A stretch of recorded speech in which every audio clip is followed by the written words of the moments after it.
दोस्तों, exit poll कितने सही होते हैं, अब इस पर तो सवाल उठते रहे हैं, लेकिन फिर भी एग्जिट पोल चुनाव के जो नतीजे हैं उसके बारे में एक मोटा मोटी तस्वीर जरूर दिखाते हैं। आप कह सकते हैं एक रफ पिक्चर इमर्ज होकर सामने जरूर आती कि होने क्या वाला है। और आज जो 5 राज्यों के चुनाव, इनके जो एग्जिट पोल आए वो भी बहुत कुछ कम्युनिकेट कर रहे हैं, वो भी बहुत कुछ जाहिर कर रहे हैं, और कुछ ऐसी चौंकाने वाली बातें हैं इस एग्जिट पोल में जो आज मैं आपसे साझा करने चाह रहा हूं। अब दोस्तों, अगर इन एग्जिट पोल्स पर अगर हम भरोसा करें तो एक बात इसमें साफ उभर के सामने आती है कि बीजेपी को स्पष्ट बहुमत, जी हां, क्लियर मेजॉरिटी उस राज्य में मिल रही है जहां मोदी जी और अमित शाह सबसे कम कैंपेन करने गए, जी हां, उस राज्य में, और जहां चेहरा मोदी जी के साथ किसी और नेता का था, उस राज्य में बीजेपी को बहुमत मिलने जा रहा है, ऐसा ये एग्जिट पोल बताते हैं।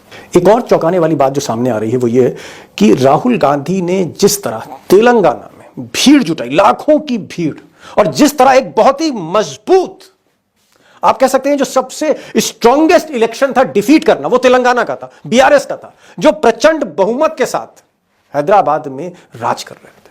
अगर राहुल गांधी तेलंगाना की सरकार पलट देते हैं तो आप समझ लीजिए कि सियासत में एक नई लकीर खींचने वाली है। और इसके साथ अगर छत्तीसगढ़ और राजस्थान उनको मिलता है तो आप कह सकते हैं कि ये एक तरह का सेहरा होगा और राहुल गांधी सीधे सीधे चुनौती देने की स्थिति में आ जाएंगे मोदी को।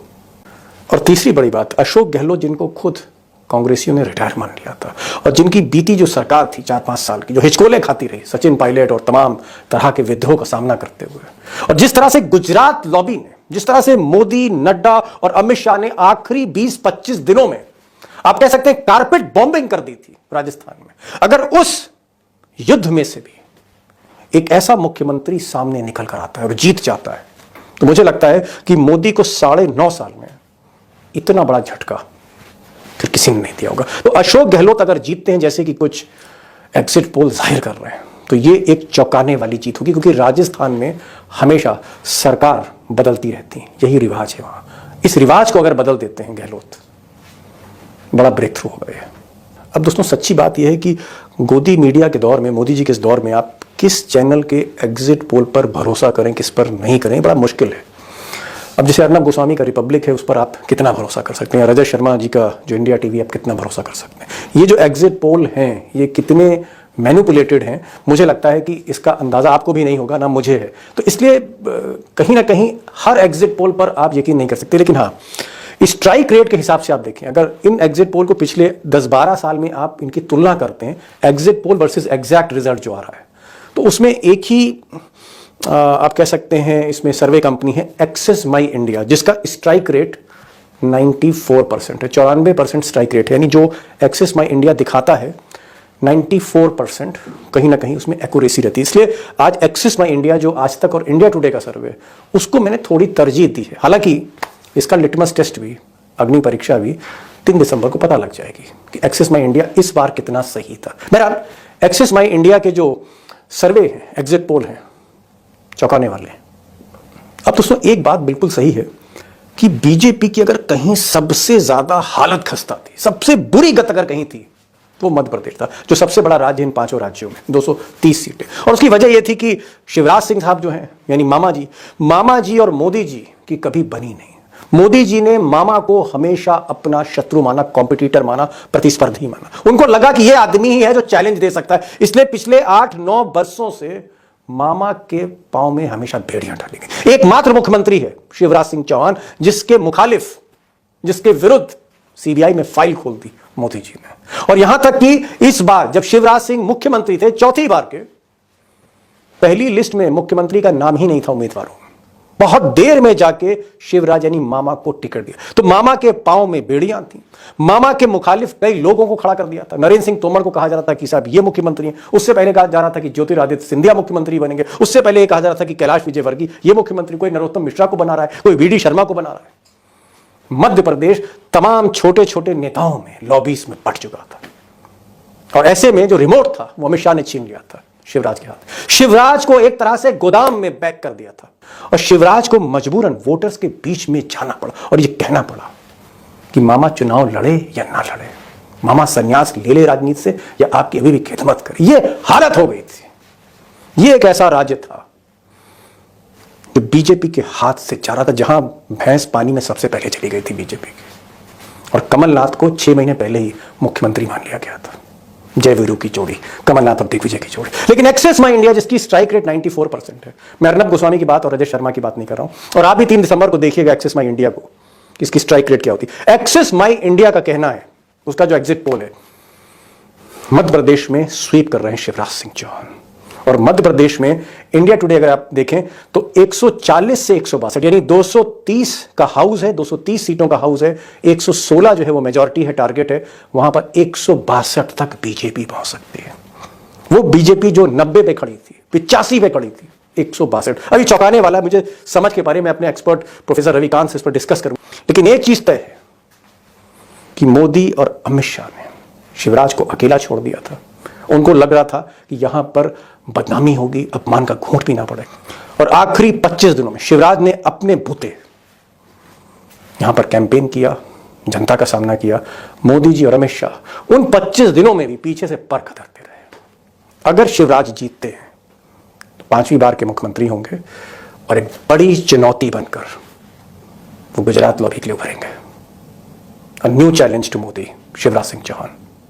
अब दोस्तों अगर आप छत्तीसगढ़ देखें तो छत्तीसगढ़ में चुनाव रमन सिंह बनाम भूपेश बघेल नहीं था, कभी नहीं था। रमन सिंह जो 3 बार के मुख्यमंत्री थे, बीजेपी के सबसे सीनियर लीडर, इनको भी गोदाम में या पॉलिटिकल गोडाउन में इनको भी बंद कर दिया था गुजरात लॉबी ने। इसलिए रमन सिंह को आप कहीं भी हार और जीत का जिम्मेदार नहीं ठहरा सकते। वहां पर फाइट सीधे सीधे मोदी वर्सेस बघेल थी, या यूं कह सकते हैं CBI, ED, IT, Modi, Amit Shah versus Baghel थी।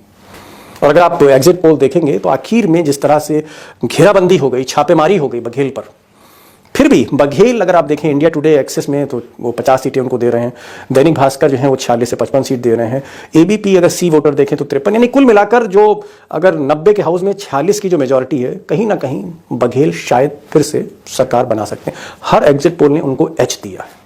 अब दोस्तों जैसा कि गुजरात लॉबी को लगा कि मध्य प्रदेश हाथ से निकल गया है, भैंस पानी में डूब गई है, आखिरी 25 दिनों में या महीने भर में सब कुछ शिवराज को सौंप दिया, और मोदी जी को लगा, अमित शाह को लगा कि जरा फोकस राजस्थान पे किया जाए, क्योंकि ये वो राज्य है जो रोटेट करता है हर 5 साल में। और वैसे भी अशोक गहलोत काफी मुसीबतों का सामना कर रहे थे, कहीं सचिन पायलट खड़े थे, तो कहीं एक तरह से आप कह सकते हैं कि सांप्रदायिक ध्रुवीकरण वहां पर हो रहा था, बहुत सी ऐसी चीजें थी।